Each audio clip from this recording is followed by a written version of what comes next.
Now original. शाम है धुआं धुआं। आप सुन रहे हैं संजय पांडे और नेहा राज की आवाज में। शाम है धुआं धुआं।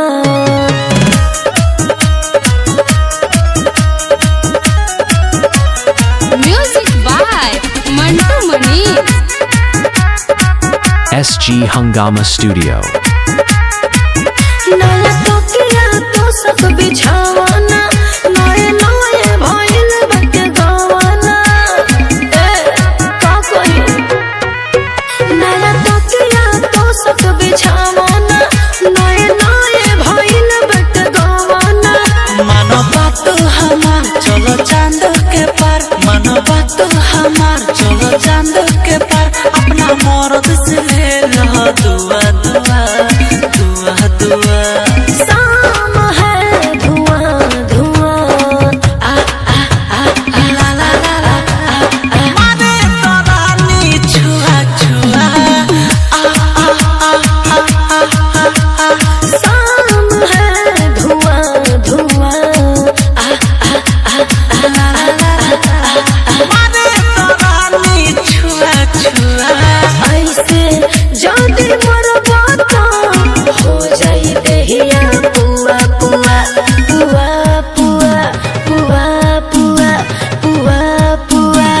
शाम है धुआं धुआं। आ आ आ आ ला ला ला ला आ। मारे तो रानी छुआ छुआ। आ आ आ आ आ।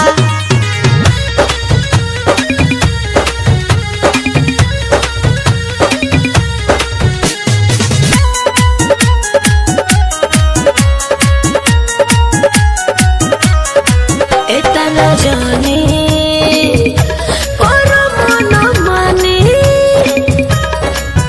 अभी राजा छोट बने।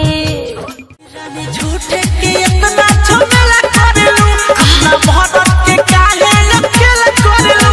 काहे भागो दारू फरका तोनी मारे तो मरका, काहे भागो दारू फरका तोनी मारे तो मरका। होई ठुड़िया लगोता कुआ कुआ कुआ कुआ। हाय शाम है धुआं धुआं।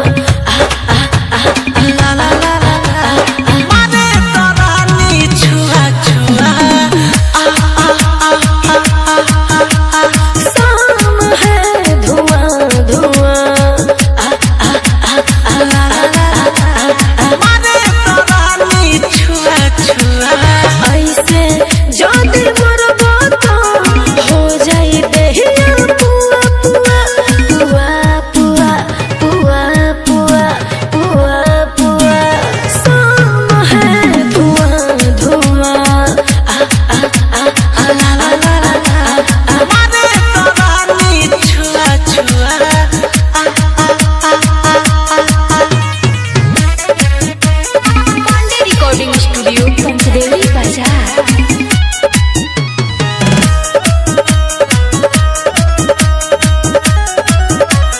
म्यूजिक बाय मंटू मनी।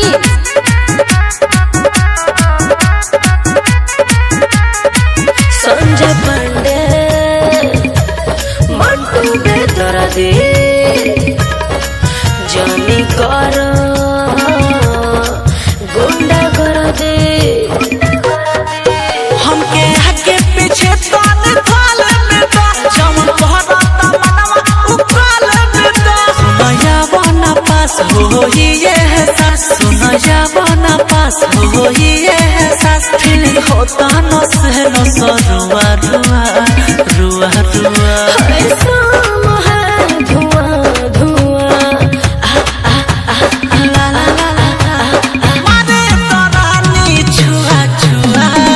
आ आ आ आ आ आ। शाम है धुआं धुआं।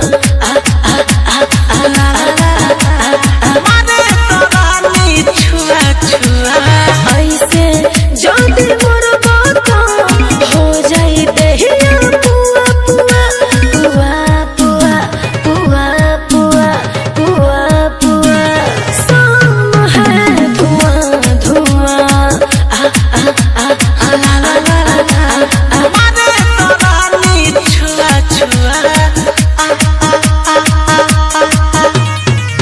तो तोहरे चर्चा बा हो।